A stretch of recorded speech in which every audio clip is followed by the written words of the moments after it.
حضرت مولانا جلال الدین رومی کا آخری وقت 672 ہجری میں کونیا میں بہت شدت کا زلزلہ آیا۔ تقریباً 40 روز تک اس کے جھٹکے محسوس ہوتے رہے۔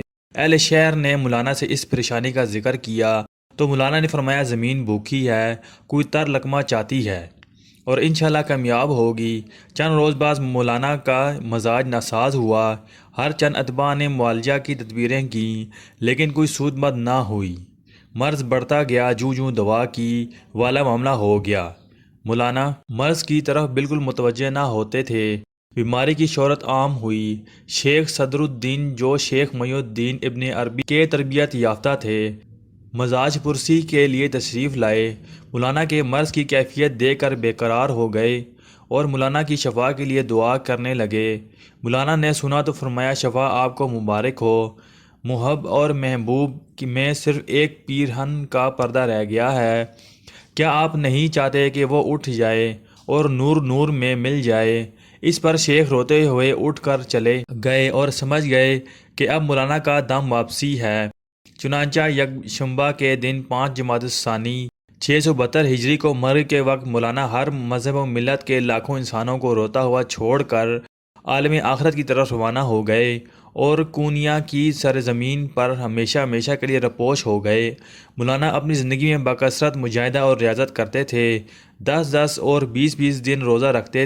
نماز کا وقت آتا تو فوراً قبلہ رخ ہو جاتے۔ نماز میں اس درجہ استغراق ہوتا تھا کہ بقول سپہ سالار اکثر عشاء کے بعد 2 رکعت نفل کی نیت باندھتے تھے اور انہی 2 رکعتوں میں صبح کر دیتے تھے۔ ایک روز نماز میں اس قدر روئے کہ تمام چہرہ اور داڑھی آنسوؤں سے تر ہو گئی۔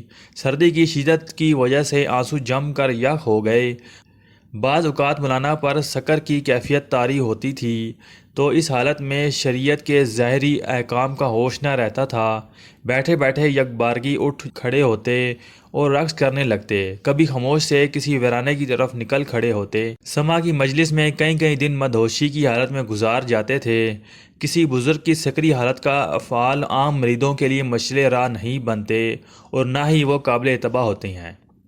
مولانا کا صحیفہ اخلاق ایسے پاکیزہ اور دل آویزہ پھولوں سے مزین تھا کہ جن کی خوشبو سے روح تازہ ہو جاتی تھی۔